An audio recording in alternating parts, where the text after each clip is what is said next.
नमस्कार, मैं हूं निकिता और आप देख रहे हैं सत्यहिंदी.com। चलिए एक नजर डालते हैं अब तक की सुर्खियों पर। केंद्र द्वारा संसद के दोनों सदनों में कल सोमवार को दिल्ली सेवा बिल पास करा लिया गया। वहीं अब आज 8 अगस्त मंगलवार को विपक्ष की ओर से लाए गए अविश्वास प्रस्ताव पर चर्चा होगी। लोकसभा में आज दोपहर 12 बजे से अविश्वास प्रस्ताव पर चर्चा शुरू होगी, जो कि शाम 7 बजे तक चलेगी। खबरों के मुताबिक इस दौरान कांग्रेस सांसद राहुल गांधी चर्चा की शुरुआत कर सकते हैं। वहीं गुरुवार 10 अगस्त को पीएम मोदी अविश्वास प्रस्ताव का जवाब देंगे।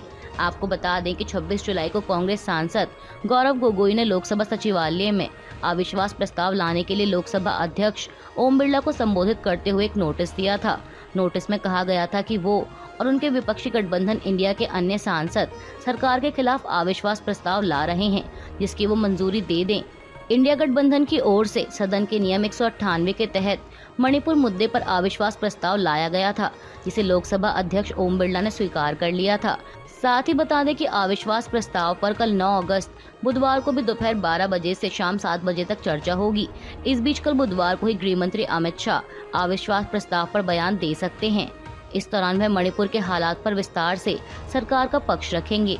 इसके बाद 10 अगस्त को दोपहर 12 बजे फिर से चर्चा शुरू होगी और शाम 4 बजे पीएम नरेंद्र मोदी अविश्वास प्रस्ताव पर जवाब देंगे और फिर इस प्रस्ताव पर मतदान होगा। हालांकि विपक्ष द्वारा लाए गए इस अविश्वास प्रस्ताव का संसद में पास होना नामुमकिन है, क्योंकि पीएम मोदी के नेतृत्व वाली एनडीए सरकार के पास पूर्ण बहुमत है।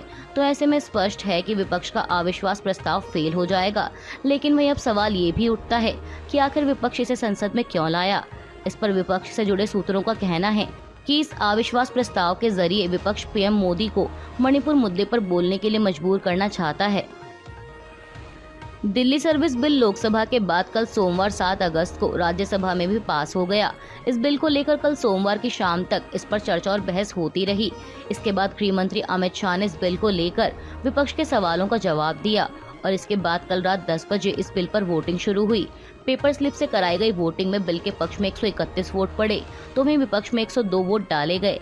वहीं अब इस बिल को राष्ट्रपति की मंजूरी के लिए भेजा जाएगा और मंजूरी मिलने के बाद यह बिल कानून बन जाएगा।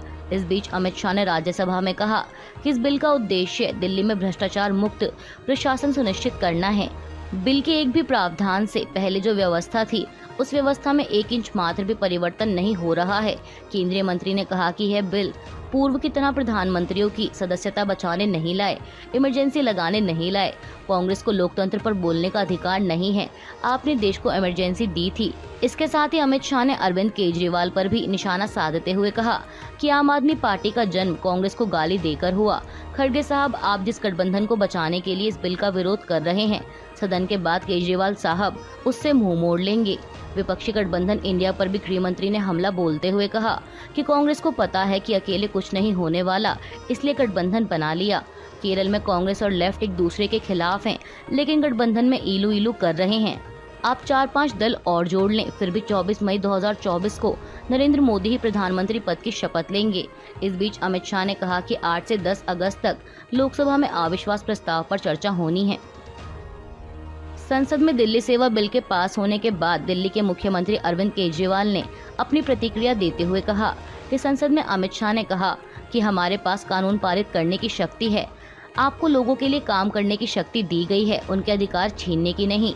केजरीवाल ने कहा कि साफ जाहिर है कि प्रधानमंत्री नरेंद्र मोदी कह रहे हैं कि मैं सुप्रीम कोर्ट को नहीं मानता और दिल्ली की जनता ने आम आदमी पार्टी को जिताकर साफ कहा है कि दिल्ली में दखलंदाजी मत करना, लेकिन मोदी जी जनता की बात नहीं सुनना चाहते। दिल्ली सीएम ने आगे कहा कि मैं जो भी करता हूँ दिल्ली की जनता उसमें मेरा समर्थन करती है और उन्होंने मुझे चुनाव में जीत दिलाकर अपना समर्थन दिखाया है। बीजेपी सिर्फ हमारे अच्छे काम को रोकने की कोशिश कर रही है। इस बार जनता उन्हें कोई भी सीट नहीं जीतने देगी। गौरतलब है कि 19 मई को केंद्र सरकार ने अध्यादेश लाकर सुप्रीम कोर्ट के फैसले को बदल दिया था और दिल्ली में ट्रांसफर पोस्टिंग का अधिकार उपराज्यपाल को दे दिया और अब दिल्ली सर्विस बिल कानून बनने के बाद इसी अध्यादेश की जगह लेगा। आम आदमी पार्टी के राज्यसभा सांसद राघव चड्ढा के खिलाफ बीजेपी नेता सुधांशु त्रिवेदी, नरहरि अमीन, पी कोन्याक, बीजेडी सांसद सस्मित पात्रा और एआईएडीएम के नेता थम्बी दुरई ने विशेषाधिकार हनन की शिकायत की है, जिससे राघव चड्ढा की सांसदी पर खतरा मंडराने लगा है। दरअसल सोमवार 7 अगस्त को राज्यसभा में दिल्ली सेवा बिल पर चर्चा के दौरान फर्जीवाड़े के आरोप लगे। आम आदमी पार्टी सांसद राघव चड्ढा पर आरोप है कि उन्होंने गलत तरीके से 5 सांसदों के नाम का जिक्र कर दिल्ली ट्रांसफर पोस्टिंग बिल को सिलेक्ट कमेटी में भेजने का प्रस्ताव रखा। वहीं जब मामला सामने आया तब चेयर की तरफ से हरिवंश ने सांसदों के नाम पढ़े। इस दौरान इन सांसदों ने अपना नाम देने से इनकार कर दिया। गृह मंत्री अमित शाह ने भी इस पर नाराजगी जताते हुए उस वक्त अपनी टिप्पणी में कहा कि ये फर्जीवाड़ा है। अमित शाह ने कहा कि पार्लियामेंट के रिकॉर्ड पर यह लेना चाहिए और जिसने फर्जीवाड़ा किया है उस पर कार्रवाई करनी चाहिए। वहीं इन 5 सांसदों का कहना है कि हमने कोई भी मोशन मूव नहीं किया, ना ही साइन किए हैं और साथ ही सदन में इसकी जांच की मांग की। बता दें कि राघव चड्ढा की ओर से सेलेक्ट कमेटी को भेजे गए प्रस्ताव के समर्थन में जिन 5 सांसदों के नामों को शामिल करने का आरोप लगा है उनमें सुधांशु त्रिवेदी, नरहरि अमीन, थम्बी दुरई, सस्मित पात्रा और नागालैंड की सांसद पी कौन्याक के नाम शामिल हैं।